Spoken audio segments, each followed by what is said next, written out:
दोस्तों, केतली वो चुनाव चिन्ह है जिसके माध्यम से सांसद चंद्रशेखर आजाद लोकसभा में पहुंचे हैं, लेकिन अब उन्हें और उनकी पार्टी को एक बड़ा झटका लगने वाला है। बिहार चुनाव से जो खबर निकलकर सामने आई है उसे जान लेना बेहद आवश्यक है। जहां एक तरफ अभी कुछ दिन पहले आपने देखा होगा कि बिहार चुनाव के दौरान सांसद चंद्रशेखर आजाद ने गठबंधन का ऐलान किया था, गठबंधन ओवैसी और स्वामी प्रसाद मौर्य के साथ।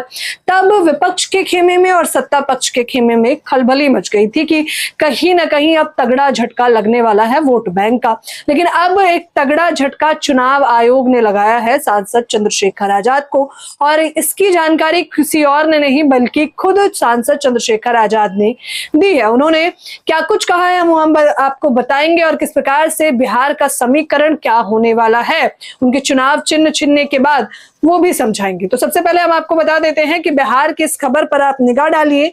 एनडीटीवी लिखता है कि बिहार चुनाव पर चंद्रशेखर आजाद का बड़ा बयान, बोले हमने विकल्प देकर बड़े दलों का कंपटीशन बढ़ाया। यानी कि पहले सांसद चंद्रशेखर आजाद बताते हैं कि उन्होंने जिस प्रकार से स्वामी प्रसाद मौर्य और ओवैसी के साथ गठबंधन कर रहे हैं उससे बड़े से बड़े दल को कंपटीशन दिया है। इसमें कोई दो राय भी नहीं है, क्योंकि ओवैसी की अगर हम बात करें तो मुस्लिम वोट बैंक की एक बड़ी आबादी उनके पास है। SC ST की बात करें, ओबीसी की बात करें, बहुजन समाज की बात करें तो सांसद चंद्रशेखर आजाद के पास वोट बैंक की, दलितों की वोट बैंक की राजनीति है। तो वहीं स्वामी प्रसाद मौर्य के साथ भी कुछ इसी प्रकार का, यानी कि SC ST OBC Bahujan Samaj का वो अच्छा खासा वोट बैंक रखते हैं।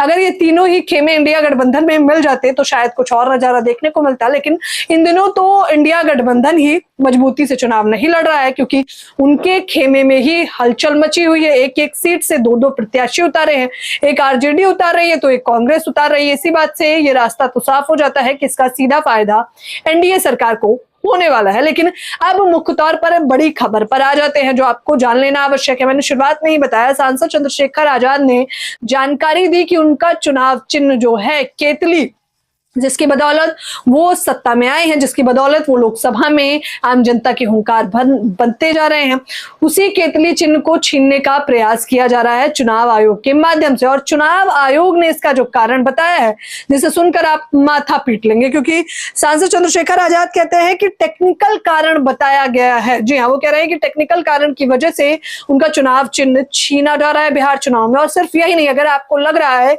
कि केवल ये दायरा बिहार चुनाव तक ही होने वाला है, 27 के चुनाव में आजाद समाज पार्टी का चुनाव चिन्ह केतली ही होगा, तो इसकी जानकारी भी खुद चंद्रशेखर आजाद ने की दी है। वो देखिए स्क्रीन पर सीधे तौर पर कह रहे हैं कि चंद्रशेखर ने कहा कि यूपी में हमारा चुनाव चिन्ह 27 में केतली रहे, ये जरूरी नहीं है। ये बात खुद चंद्रशेखर आजाद कह रहे हैं कि अब 27 के चुनाव जितनी मजबूती से हम लड़ने वाले थे, जहां ये उम्मीदें लगाई जा रही थी कि आजाद समाज पार्टी जब अपने प्रत्याशी उतारेगी तो तमाम अन्य दल, जो सपा हो, बसपा हो, बीजेपी हो, कांग्रेस हो, उसमें एक बड़ा तगड़ा झटका लगेगा। लेकिन अब झटका कैसे लगेगा जब उनसे उनका चुनाव चिन्ह ही छीनने का काम किया जा रहा है। दोस्तों, इस बात में कोई दो राय नहीं है कि एक चुनाव चिन्ह को बनाने में और उस चुनाव चिन्ह पर चुनाव जीत जाने में बेहद संघर्ष होता है, जो कि आजाद समाज पार्टी और चंद्रशेखर आजाद ने किया है। लेकिन अब जब चुनाव चिन्ह छीना जाएगा तो नया चुनाव चिन्ह क्या होगा वो तो खैर आने वाले समय में ही पता चलेगा। लेकिन फिलहाल बिहार का समीकरण भी जाते जाते आपको थोड़ा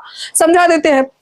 देखिए, इस पर चंद्रशेखर आजाद कहते हैं कि बिहार में हम, यानी कि ओवैसी और स्वामी प्रसाद मौर्य मिलकर चुनाव लड़ रहे हैं ताकि कंपटीशन बढ़े। हमें उम्मीद है कि बिहार में नया सूरज उगेगा। सांसद चंद्रशेखर आजाद दरअसल मेरठ के चौधरी चरण सिंह विश्वविद्यालय कार्यकर्ता सम्मेलन में पहुंचे थे, जहां पर वो गरजते हुए ये बात कहते हैं। अब देखना होगा कि बिहार का चुनावी समीकरण क्या नतीजे लेकर सामने आता है। लेकिन इस बात में कोई दो राय नहीं है कि SP और चंद्रशेखर आजाद को चुनाव आयोग ने एक तगड़ा झटका दिया है।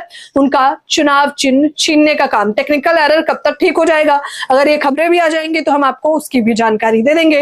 लेकिन फिलहाल इस खबर के बारे में आप लोग मुझे अपनी राय जरूर बताएं। हमारे चैनल हिंद समाचार को शेयर करें, सब्सक्राइब करें। धन्यवाद।